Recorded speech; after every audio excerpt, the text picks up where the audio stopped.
Hello everyone! Another lesson for today! And our most essential learning competencies for this lesson are competencies 2, 3, 4, 5, 6, 7, 8, 9, and 10. But anyway, let's connect our previous lesson in arts to our new lesson for today.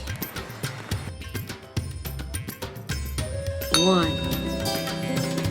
Arts and Crafts of Ilocos Region and Cordillera Administrative Region, or CAR.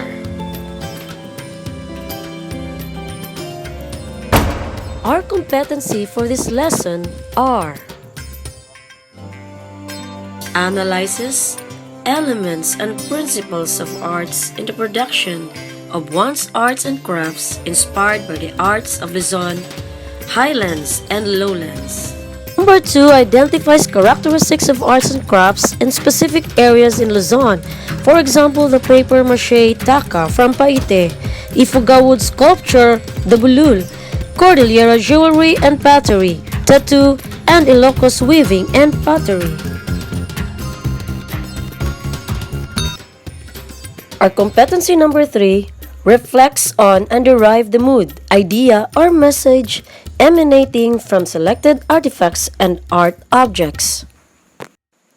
Number 4 competency appreciates the artifacts and art objects in terms of their uses and their distinct use of art elements and principles. Number 5 incorporates the design, form, and spirit of the Highland, lowland artifact and object in one's creation. Number 6 competency traces the external and internal influences reflected in the design of an artwork and in the making of a craft or artifact. Number 7 creates crafts that can be locally assembled with local materials guided by local traditional techniques. Number 8 competency discusses the elements from tradition, history of a community for one's artwork.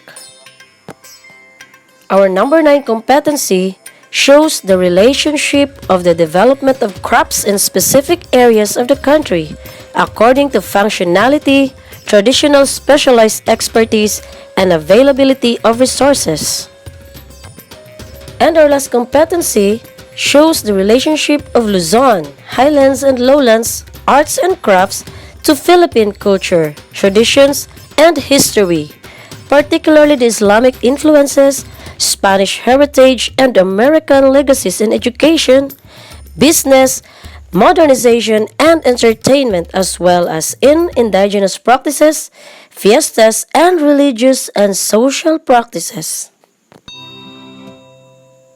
But before we proceed to our lesson of the arts and crafts of Ilocos and CAR, we will review first the basic elements and principles of arts.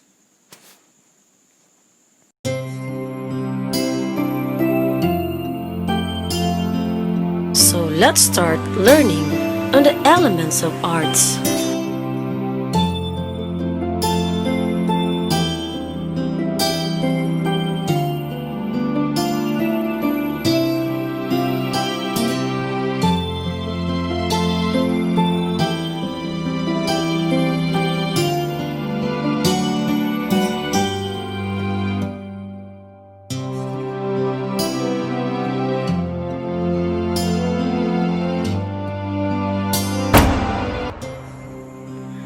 What do you think is the common thing that you can notice? Yes, it's line. And artwork are made up of different lines. Each of these pictures shows similar thing, but one main idea that differentiates them is how the artist used lines in that artwork. Line is one of the 7 elements of arts. Among them are the shape, color, texture, form, value, and space. These 7 elements are the building blocks of all art. and are a great way to start in analyzing or interpreting a work of art. Line is a point created when one object moves from one point to another. In the visual art, line can be horizontal, vertical, diagonal, straight, curve, or freeform. They can be thick or thin, light or dark. Sometimes, when line can be all of this thing, it will create an art. What quality do you see in this line? How would you describe them? Every artist has its unique way of applying these lines. It's one way of expressing our individual style. The next element of the art is the shape.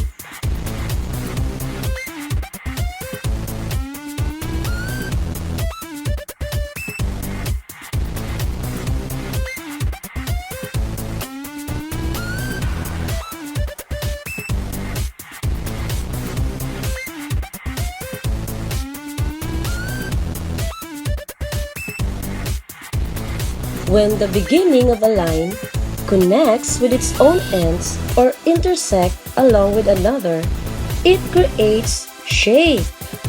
Shapes are enclosed in two-dimensional space. That means depth, length, and width. They are always flat. There are countless shapes that we can divide into two main categories: geometric shapes and organic shapes. Geometric shapes can be determined mathematically. They are known as regular shapes. They always have a specific name, such as circle, square, or rectangle, and they can be often seen in nature. The second category of shape is the organic shape. It can be found in the nature like leaves or water. They are irregular, really curvy. We have names for specific organic shapes such as stars, moon, or heart, but most of them doesn't have a name. The third element of art is the color. Color is created when light strikes an object and reflects back into your eyes. All colors comes from the three primary colors, and it can also be seen in black and white. The primary colors are red, yellow, and blue. You can now make a primary color. Primary colors are mixed together to create another colors, like the secondary colors. The secondary colors are combinations of two of the primary colors in equal amounts. Red plus yellow equals orange. Yellow plus blue equals green. And blue plus red equals purple. Tertiary colors are a combination of primary color and secondary color. When you are making a tertiary color, the primary color is always named first, such as red-orange and yellow-orange. Altogether, they form a color wheel. The color wheel organized a color. The circle shows the relationship between the colors. The next element is the texture. Texture is something that feels or looks like, or as if you might feel, as if it was touched.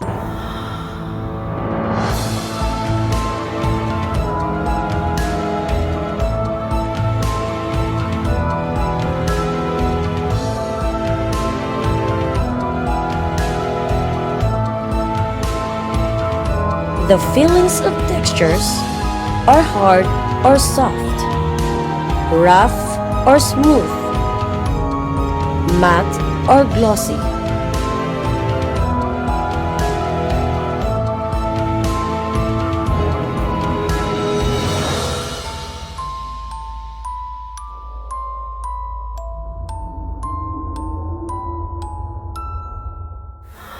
Texture can be actual or implied. You can create a texture for a person to actually feels on the artwork surface. Or you can use drawing technique to make a flat artwork appear to be textured.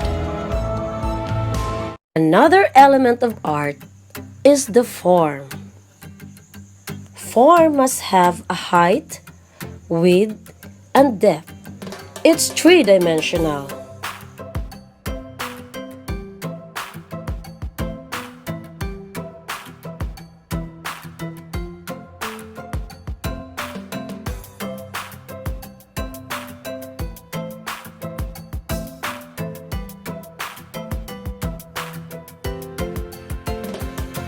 There are two types of form, the geometric form and the organic form. The geometric form has a specific names such as cone, cubes, or pyramid. They are typically man-made, while the organic form don't have a specific names. Forms can be created in actual or implied way. In actual way, some freestanding sculpture taking three-dimensional space so they can be viewed from any angle. And for the implied way, some other sculpture consists of sculptural three-dimensional elements attached to a solid background. Another element of art is the value. Value is how light or dark a color looks like. It is used to break an object like a three-dimensional. The value scale shows you the value of white to black. Tint is a color mixed of white. So we can see red becomes pink and blue becomes light blue. In value, there is also shade. Shade is a color mixed with black. Tone is also present in value because tone produced by mixing a color with gray. See? You can change the value of the color through tinting, shading, and toning. And the last element of art is space. Space is the area where artwork is placed.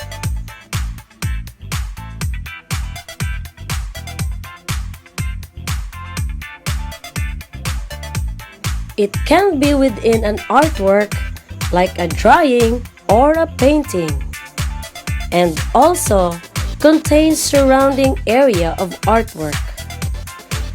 There are three types of space. We have the positive, negative, and white. Positive space is created in the areas that are occupied by an object, and the negative space can be seen around the object. And the white space are created space between the objects. Using the space of the object is what we call composition. Depending on how you use the space, we can fill it. It's either a crowded, open, orderly, chaotic, or playful.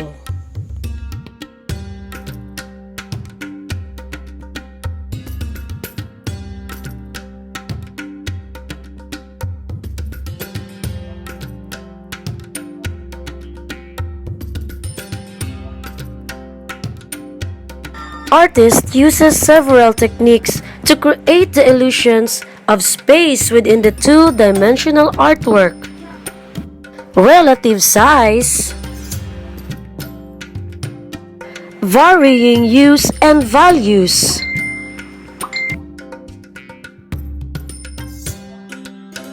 contrast of focus and blur, overlapping, different placement,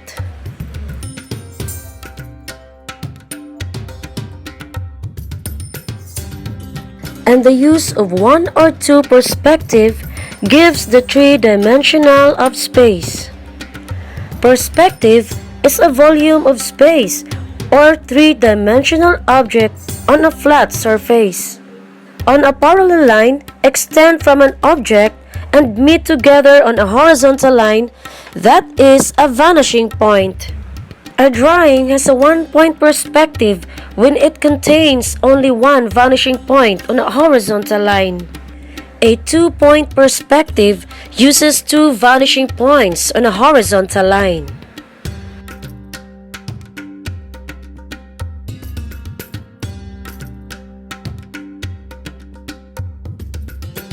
And we can create now something interesting artwork through various activities. Since we are done reviewing the elements of arts and the principles of arts design, I will bring you now to Ilocos region. Ilocos region, it is an administrative region of the Philippines designated as Region 1, occupying the northwestern section of Luzon. The region comprises 4 provinces. Number 1 is the Ilocos Norte, number 2 is the Ilocos Sur, number 3 is the La Union, and number 4 is the Pangasinan. Now let's see the beautiful sceneries of the Ilocos region. Ilocos Norte.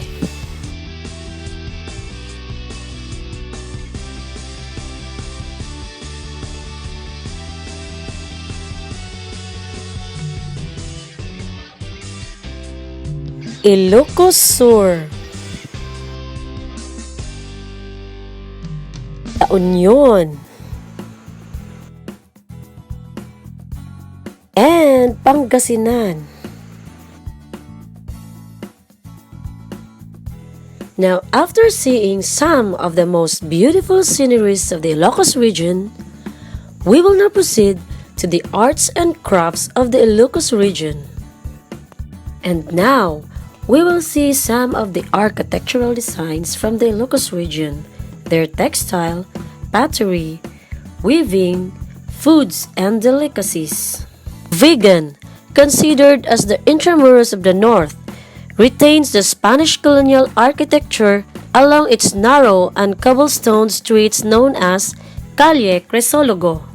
You can see these old Spanish-type houses have huge, high-pitched roofs, large and rectangular living rooms that are made of adobe, bricks, lime, terracotta, hardwood floors, and windows of copy shells framed in wooden window panels. Luna, bahay na bato, pebbles, and stone art, is now one of the most visited tourist destinations by both local and foreign tourists in the region.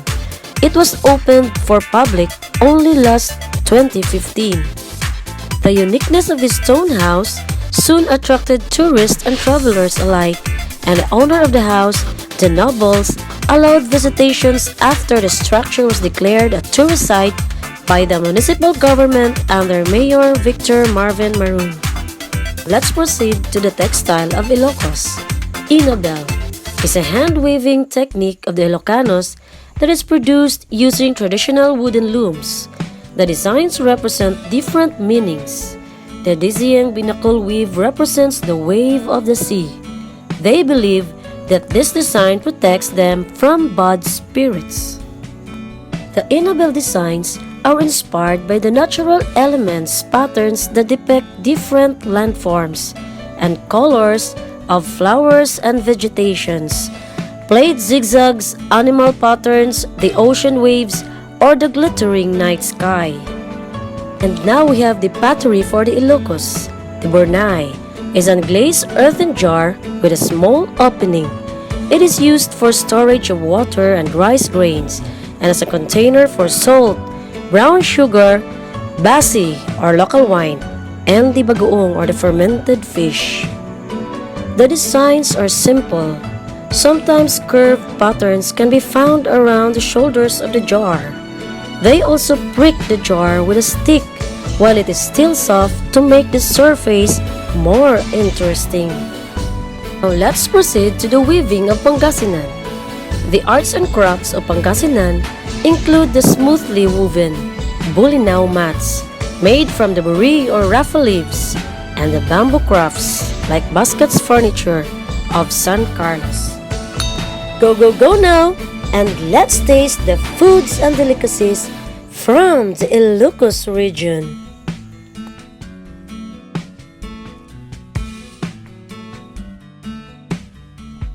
After traveling and studying the arts and crafts of Ilocos region, we will now proceed to Cordillera Administrative Region. The following are the Highlands of Luzon under the Cordillera Administrative Region or CAR. Kalinga. The southern Kalinga women wear the wrap-around skirt or tapis called kain, which reaches below the knee. It is characterized by a red stripe, white and yellow, and black geometrical patterns. The northern Kalinga women wear saya, an ordinary women's skirt, covering the knees to feet. The colors used in their textile have cultural meanings. Red signifies bravery, black is for the soul or land, white is for the flowers of the coffee trees, yellow is for the sand, and green is for the mountains. The basketry of Kalinga shows their craftsmanship. The lava is a bowl-shaped basket made from rattan with sizes that varies. Tattooism is another form of art in Kalinga. It may serve as part of clothing, decorations, signifies and rite of passage from youth to adulthood, mark heroism, bravery, and status in the community.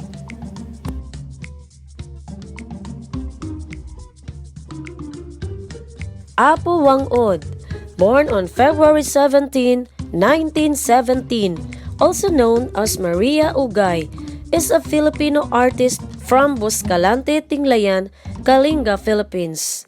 She is often described as the last and the oldest mambabatok or the traditional Kalinga tattooist and is part of the Butbut people of the largest Kalinga ethnic group. Ulul is a wooden sculpture that represents the rice granary spirits. It is used as rituals and performed to call the ancestors to protect the rice field from pestilence and to ask for abundance of harvest. The amulets of the Ifugao is called Lingling-o or Dinumog. These are made from jade, gold, copper, bronze, stone, and other materials. The people of Buntuk are also skilled weavers. They weave different textiles from blankets to clothing. Wanes, it is a man's traditional attire. Lufid, a short and narrow wrap-around skirt used by a woman. The nature of buntoks creates their textile patterns through the ikat, a weaving method. It is the process of tying and dyeing the thread to prepare the patterns before they are woven into a textile. The province is also known for their burial clothes, kadangyan, woven by female elders. Abra, the Tinggians weave textiles for clothes and blankets. They are noted for their white textiles with horizontal stripes found in the edges, like this in the bangkudo or wrap-around skirt, or vertical stripes in the center like those found in the balwase or female blouse. And now, we are through exploring the arts and crafts of Ilocos Region and the Cordillera Administrative Region. Before we proceed to our evaluation, I want you to remember this line. A man paints with his brain and not with his hands. This is an important statement that mirrors the fact of art making. That art is not merely just a product of a skillful hand, but if once a creative mind expresses his experiences, visions, and adventures, that inspires him to express his feelings. This activity will test your artistry. For those who have modules right now, you may answer this in your modules. And for those who don't have a module, you may use this template and answer this on a long carbon band and compile for submission. Activity 1. Directions. Choose the best possible answer. Write only the letter of the correct answer on your answer sheet. Number 1. It is located in Olongapo City, Zambales, and was built on 1885 and served as the entrance to the original Spanish naval station that provided repair, ammunition, supply, and medical support for ships.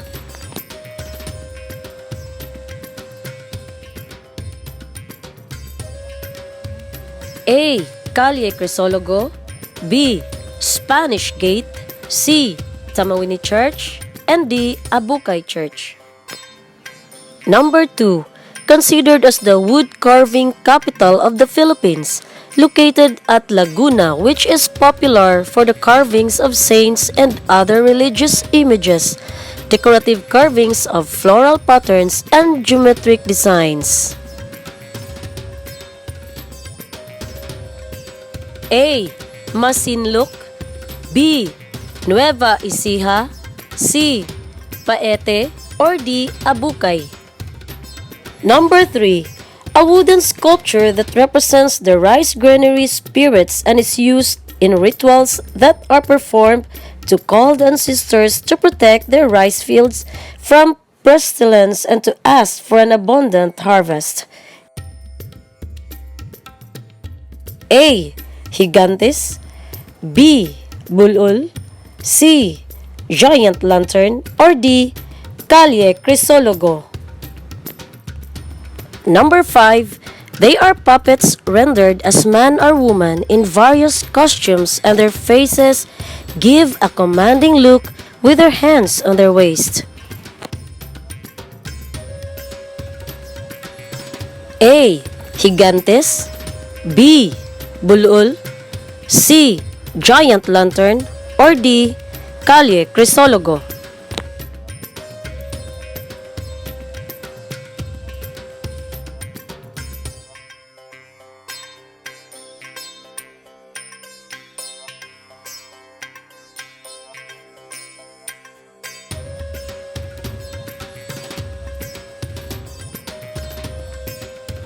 And now, here's the architectural design of the Highlands and lowland of Luzon. Calle Crisologo is a narrow and cobblestone 15th century Spanish street in Vigan, Ilocos Sur, and is considered to be one of the heritage sites in the Philippines. Tamawini Church is a Baroque church that was built in 1873 and can be found in municipality of Tamawini, Isabela.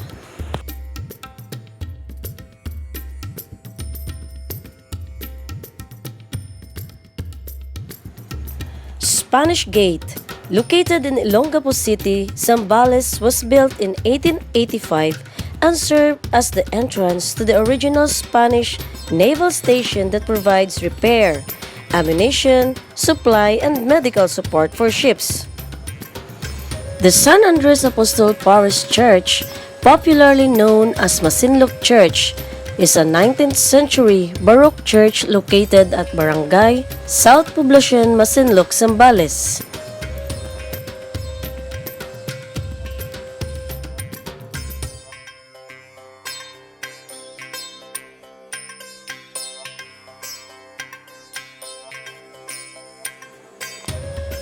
Parish of the Three Kings in Gapan City is a Roman Catholic church built in 1800s and is one of the biggest and oldest churches in Nueva Ecija.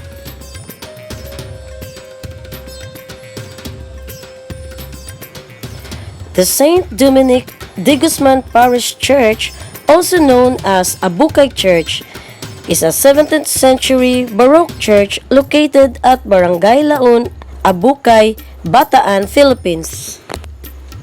For the sculpture of the Highlands and lowland of Luzon, here's the bulul, a wooden sculpture also known as bulul or tinagtago that represents the rice granary spirits that guard the rice crop of Ifugaos.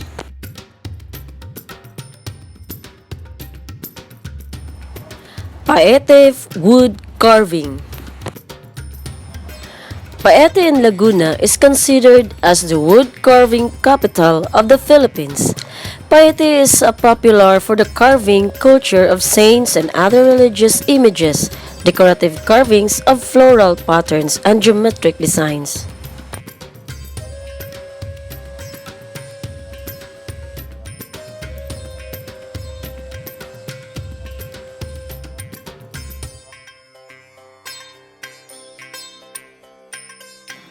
Another one is the gigantes. Gigantes are big papier-mâché caricatures of humans that represent farmers and fishermen. But according to stories, the original gigantes were representation of hacienderos during the Spanish colonial period. The gigantes are rendered as a man or woman in various costumes. The earliest gigantes are composed of a father, mother, and a child. It originated in the art capital of the Philippines, the Angono Rizal province. Activity 2, Identification. Identify the pictures of churches from Isabela, Nueva Ecija, Bataan and Zambales. Give the name of the church, the place of its origin, and the elements of arts and principles of design used for every churches.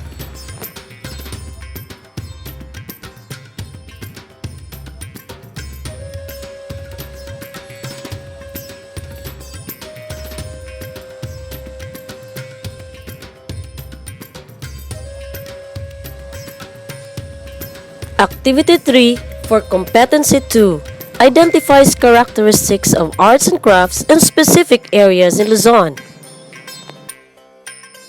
Number 1. Number 2. Number 3. Number 4. And number 5.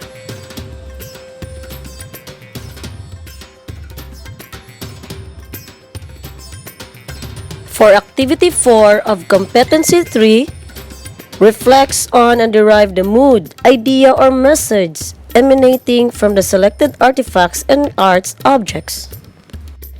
The activity is all about the slogan making. Mechanics create a poster slogan promoting and preserving the arts and traditions of Luzon. The slogan shall be written in English or in Tagalog. Materials: coupon band, marker, pencil, crayons, or oil pastel. One example of the arts and crafts of Luzon is the lantern from Pampanga. Pampanga is known for its giant lanterns or parol. The parols are used to adorn houses, streets, and buildings, not only in Pampanga but all over the Philippines during Christmas season. The next one is the singkaban, is the local term for bamboo arches designed with kayas or wood shaving. These are used as decorative arches that adorn the entrance of a barangay or town during fiestas and other grand celebrations. Activity 5 of Competency 4 appreciates the artifacts and art objects in terms of their uses and their distinct use of art elements and principles. Appreciates Luzon's best arts and crafts of Highlands and lowlands by creating a photo collage. Materials needed: pictures of arts and crafts of Luzon, tape or glue, cotton band, ruler, and scissors. When doing this activity, apply the elements and principles of arts. Activity 6, Competency 5. Our topic for this is the arts and crafts of Cagayan Valley and Central Luzon, particularly the Batanes. This incorporates the design, form, and spirit of the Highland, lowland artifact and object in one's creation. Activity 6, My Dream House, inspired by the Ivatan houses.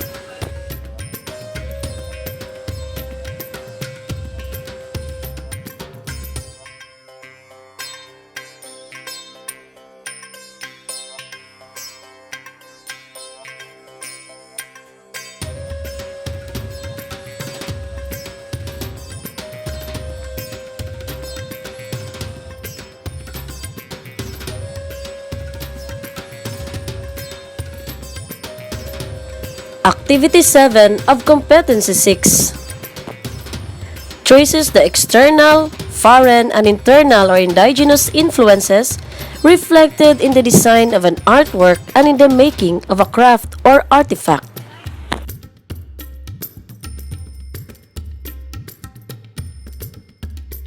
Our Activity 7 is all about vlogging. Number 1, the vlog entry must be in English. Number 2, the vlog must not contain dirty, foul, and offensive language. Number 3, the vlog is all about the 4 churches: the Tamini Church, San Andres Apostol Parish, Parish of the Three Kings, and Abukay Church. Number 4, the content of the vlog must be: Part 1 is the self-introductory, year was built, medium materials, district, feature, and design, and the Part 3, trace the elements of arts by describing the different elements and principles designs applied. Next is our Activity 8, Competency 7. Creates crafts that can be locally assembled with local materials, guided by local traditional techniques.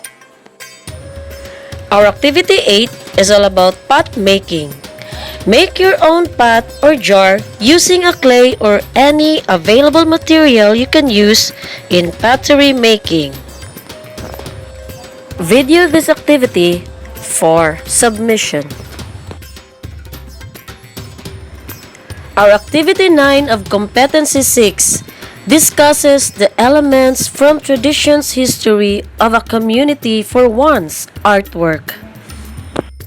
In this activity, you're going to make your own textile design in a long cotton band, applying the different elements and principles of arts inspired by the textile of Kalinga, Ilocos, and Nueva Vizcaya.